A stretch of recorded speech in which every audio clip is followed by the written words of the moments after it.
We work hard as physicians to take care of the health and well-being of our patients. But when it comes to our money, do we have the same condition of care? Probably not. Let's change that together. Welcome to the Financial Freedom for Physicians podcast, where we'll fight and advocate for your financial literacy. As always, I'm your host, Dr. Christopher Liu. Thanks for being here. Let's jump into the show.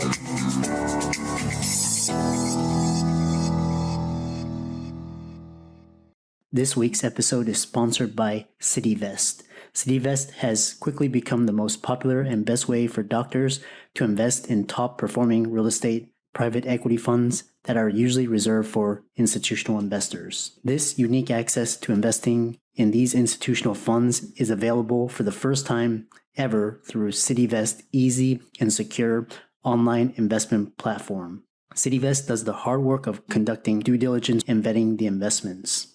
They even get a third-party due diligence report that is posted on their website. As a result of aggregating a several million-dollar investment amount into their access funds, CityVest gains access to investing in the institutional investment and is able to negotiate better investment terms such as a 12% preferred return. You can check them out at cityvest.com or go to the link in the show notes below. Welcome, everybody, to this week's episode for the Financial Freedom for Physicians podcast. And I'm your host, Dr. Christopher Liu. And as you know, we talk about 4 different types of freedom: time, financial, location, emotional freedom. And we started the podcast with a group of physician guests and audience. And now the brand has grown such that I'm sharing the education and information to a wider audience, and hopefully both sides can benefit. So today we have a very special guest. His name is Julian Hayes II, and he's going to be talking all about entrepreneurship. He's going to be talking about business, health consultant, and creating your future. So Julian, welcome. Thank you so much for having me on, Dr. Liu. I really appreciate that. And I love those 4 pillars right there, especially the first one that we always think about, of course, is financial freedom, and then maybe location, and then time, but emotional freedom. And I love the emotional component of that, because it is very, very true, because you can be in, your ideal location and you got all the time in the world, but then you just feel crappy and you got a lot of stuff that you haven't taken care of, because wherever you go, you go. Somebody told me that a long time ago. I tried to run away, just change locations thinking it would solve all my problems, and it didn't. So that's why that really stuck out to me. Yeah. I know right now people are talking about happiness, freedom, and all the different components and all the pillars. So you actually have an interesting slant to it, and where you're talking about health-wise. So health is actually the pillar of everything. If you're sick, always sick, and you really can't have happiness, you can't have freedom. It doesn't matter if you have all the other pillars. So tell us more about yourself, your background, and how you got started. Yeah, ironically enough, my initial goal was actually to become a physician. And so I wanted to be an ophthalmologist, and so I went to medical school, and I left after the first year of medical school, not because it was good, but I knew there was great out there, and I met a lot of interesting people when I was in New York. And I love health, and I love all that encompasses, but I didn't necessarily love being a physician, because I was worried that, the road to ophthalmologist is probably especially if you're going to specialize in everything, that's a decade at least, I believe. And I was just thinking that, do I want to tie myself down to one thing when there's so many different things that I'm interested in? And I couldn't, and I could always go back to school. And so that made the decision easier. And so over the course of time, I started, like most, I think, fitness people, I started as a personal trainer when I left medical school. I did personal training, I did that a little bit in college.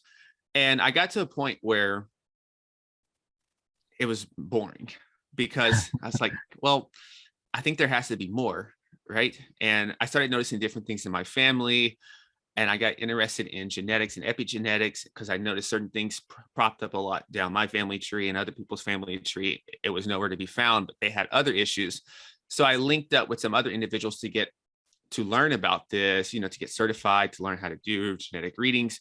And then you just find things. Curiosity takes me places. And so I started getting involved with different biometric data and then learning how to really look at health in a systems mentality. So even though you look at genetics and epigenetics, it's still a probability. And then you start looking at labs. And so I started adding all these things in because I'm interested in it. And I figure out of the billion people in the world, that somebody else is going to be interested in it as well. So that's in a nutshell, kind of how I ended up where I am now. And then of course I write, but not as frequently now because I'm more busy now with the podcasting and everything. But yeah, man, I just love to do a bunch of different things and just to always stay active. Yeah. I think we're naturally born curious, and I'm the same way. I love talking to different people and just learning things outside of traditional medicine. And it's interesting because I remember the first day of medical school, and then there was this everybody's like gung ho, and then there was this there's one or two students they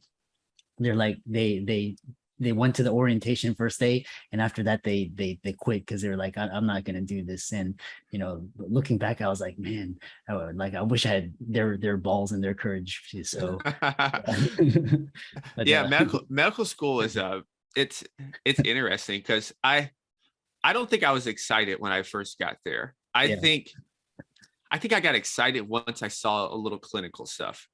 Yeah, I was like, wow, is this really it? I'm just gonna, it's like drinking from a fire hose. So I told friends, it's not just crazy difficult. It's just a lot of volume. Yeah. And it never stops. Whereas like in undergrad, I feel like you would have a week where it's a lot of stuff and then you can like ease off. Yeah. Except this train never stops. And so I had to really learn time management and everything. But yeah, kudos to those people, because I'm sure they saved money. And so that's the only thing I'm like, oh man, this is an expensive lesson, but I guess it's better than realizing the third or fourth year. Yeah, exactly.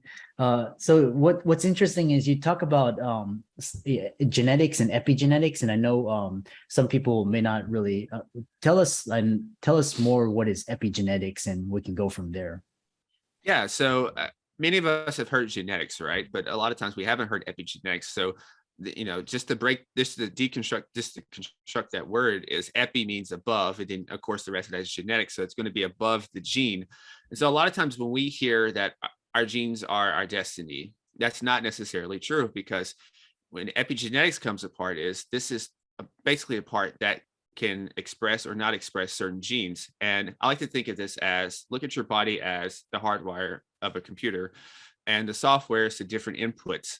And that software ultimately dictates how that hardware operates. So in our sense, if our body's the hardware, the software is the food we eat, the water that hopefully we're drinking enough of, how we're breathing, how we're handling stress, emotions, as we mentioned earlier, pollution, everything in the environment, the people that we're with, our vocation, our jobs, all that is dynamically interacting with our body, whether we realize it or not. And at all times, some genes are turning off, some genes are turning on.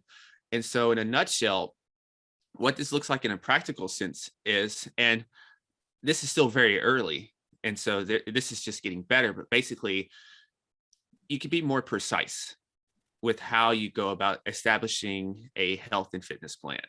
A lot of times we used to say keto is a big rage right now, or carnivore is a big rage. Well, some people are not going to be able to handle dietary fats, specifically saturated fats, as well as other people. So those diets necessarily wouldn't be better for them. They would probably need to look at something else. So that's kind of that in a nutshell. Doc to Doc is a personal lending solution designed by doctors for doctors. We understand that doctors' financial situations change faster than an insulin drip in ketoacidosis. And we also understand that doctors are the most reliable borrowers in the world. Through our proprietary algorithm, we're able to provide personal loans at great rates with amazing flexibility, because we take into account your schooling, your specialty, and where you are in the medical journey. Doctors come to us after they've matched into residency, and we loan for all sorts of personal reasons, from credit card debt consolidation to family expenses and medical bills. We speak with everyone who applies for a loan and offer fixed interest rates and flexible term options without prepayment penalties. If you're a physician looking for a personal loan, fill out our application form now. It only takes 3 minutes, and we'll get back to you with a decision within 24 hours. What's interesting is, this epigenetics and all of these new ideas are talking about aging. So what's the first principle of healthy aging? Yeah, the first principle of healthy aging, and it's a super easy one, and it's actually your mindset. In particular, really wrapping your mind around what aging is. So I always say that aging needs if you're a marketing firm out there, you should really take a look at this, that aging really needs a rebranding, because when we think about aging, it's never positive things that comes to mind typically for most people. It's you're going to get colder, your metabolism slows down, you gain a little weight, it's harder to come off, your brain is not as sharp, you feel more brittle, you're more afraid to fall. So it's all these negative connotations. Whereas when I think about aging, I think about wisdom, I think about having more experience. So I think about people like LeBron James, who is maybe, I think, all around his 20th year or so. And he's still a top 5, top 10 NBA player because he has more wisdom now. He has more experience now and still has the health. And so that's the first principle, and really thinking about, what does aging mean to you? What does, your wealth span, your health span, and your lifespan, what does that look like to you? If you were a genie in a bottle, how would you construct this? And so that's the first essence of this whole thing. Before grabbing the first supplement, before fixing the first smoothie, it's to really grasp what aging means to you and how do you want to age. Interesting. That's interesting. I always thought of aging as a biological thing, but you mention it as a mindset thing, so which is fascinating. And how does go ahead. Yeah, it's very much a biological thing. Absolutely. But the funny thing is, though, now, that's another thing that we can do now, is that you have, you can test your biological age to your chronological age now. And so it's a company called True Age. I think they have the best one out there because they go by DNA methylation. And so you can actually compare those two things to say, oh, I may be like, I'm 36 chronologically, but biologically I'm 30. I'm working on that. I want to go back more. And so you have these things. So for individual, they can say, okay, I might be 50, 55, but if I put together this plan to do these certain things, these interventions, I can be 45. And so when somebody asks you, how old are you? You can say 45. Yeah. And that's the other thing is, how does sleep? I know sleep is so critical. How does that play into healthy aging? Yeah, sleep is, I would say, the fundamental principle. It's the thing that most probably high performers want to skip and get as little of because they're so busy doing everything. I'm one of those people as well. I do not like to sleep. I sleep because it's important. That's the only reason. That's the only thing that can convince me to sleep. I do not like to sleep. If somebody wants an invention out there, please make one where I don't need to sleep. So there's a very small percentage of the world, actually, in fact, that has like a gene. I think it's a DEC2 gene, and they can actually thrive, I think, on like 5 hours of sleep, 5-6 hours of sleep. And you can check like their labs and their brain scans and everything, and it's optimal. So I'm jealous of those people. But for the rest of us, if you think about it, sleep is tied to every single facet of life, whether it's with our weight, whether it's with our emotional intelligence, whether it is with our decision making. Sleep is tied to those things. And two critical areas that we can all visualize is our amygdala and prefrontal cortex. So the prefrontal cortex has logic and reasoning. Amygdala is more emotional based thing. And when you're sleep deprived, there's less activity going on in that prefrontal cortex and more in that amygdala. So in a practical sense, what this looks like on a day-to-day basis, whether in relationships or at work or just deciding between food, is that you are going to be making decisions more from a emotional and reactive standpoint rather than logic and reasoning. And, if you're an investor or, you don't want to make decisions based off emotion. And if you're in a relationship, which I think a lot of problems with relationships could be solved if both parties were not as sleep deprived, but I have no research on that. But, that's a relationship issue as well, is that these people are coming to the table not from more of a logic and reasoning, but more from a reactive primitive state in that amygdala. And with weight loss, sleep is a big portion there. I think there's a study years ago, I think it was at the University of Chicago. I forgot the year and everything, but basically you had one group that slept around, I think 6 hours or so, 5 or 6 hours. And the other group was like 7.5 to 8. They lost around the same amount of weight, but the big difference was the group that slept around 7 to 8 hours, they lost actual body fat. Whereas the group that slept less, that's 5 to 6, they lost weight, but a lot of it was muscle. They lost a little more muscle as well.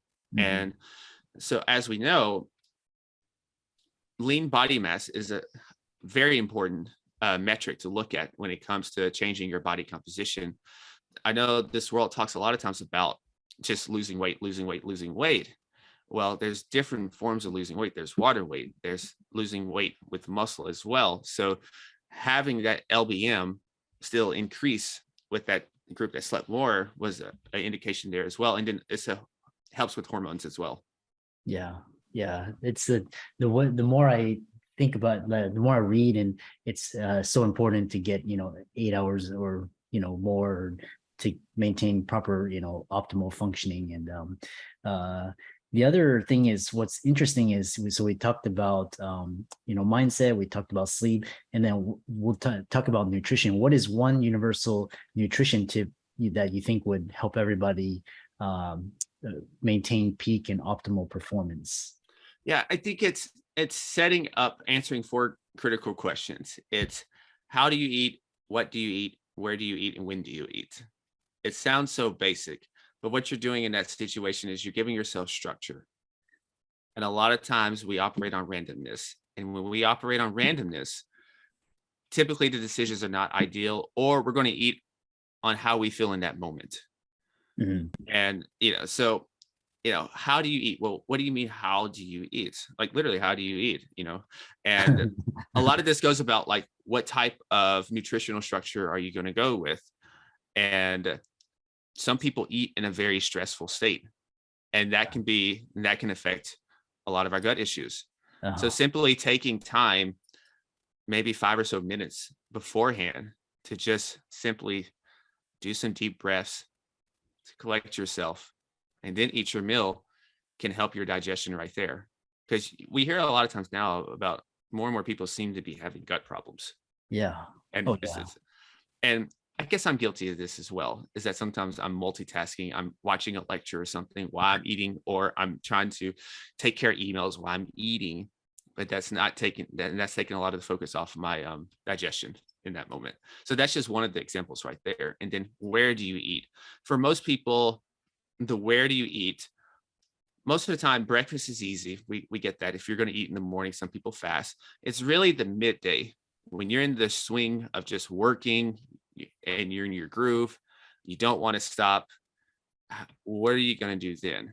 And so that's the critical component with that right there. And a lot of people have opted for some of those meal delivery services for the midday, because they usually have the beginning and the end of the day is pretty good. It's the middle of the day that tends to be a little dicey. Mm-hmm. Yeah, that's interesting how you structure everything. And then what the other thing is, you mentioned a lot of parallels between high performance athletic and business and entrepreneurship. So how can exercising, and also just what can high performance athletes teach entrepreneurs and business leaders about sustaining peak performance? Yeah, more and more is not the way. And so what I mean by this, and recovery in a sense, is that when you think about business, and what I noticed with business is that a lot of guys, the more resources you have, the more capital you have, the more you can pour into the business, and typically the greater ROI you're going to get. So you can just do more and more and more and more. Well, the human body doesn't really work that way. The human body likes balance.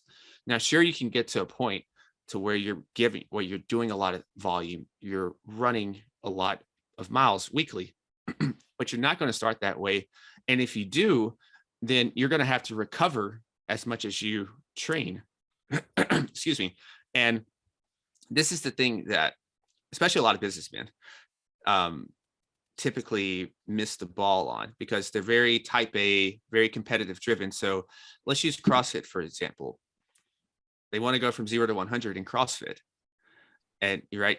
I don't know how their mobility is. Their sleep may not be optimal at the moment. Their nutrition may not be optimal, but they're just going 0 to 100, just fully fledged in. And you could probably get away with that for a few weeks, of course, right? Uh-huh. But if you think about the longevity of things, there's a higher risk of injury, there's a higher risk of burnout, and there's just another higher risk of just it interfering with your schedule and all of that. And then it becomes a battle between fitness and your everyday life. And this is a lot of times why people have this seesaw with their health and fitness, is because there's no congruence, there's no synergy, and they're not seamlessly integrated with each other. Mm-hmm. But the recovery aspect is what I really harp on.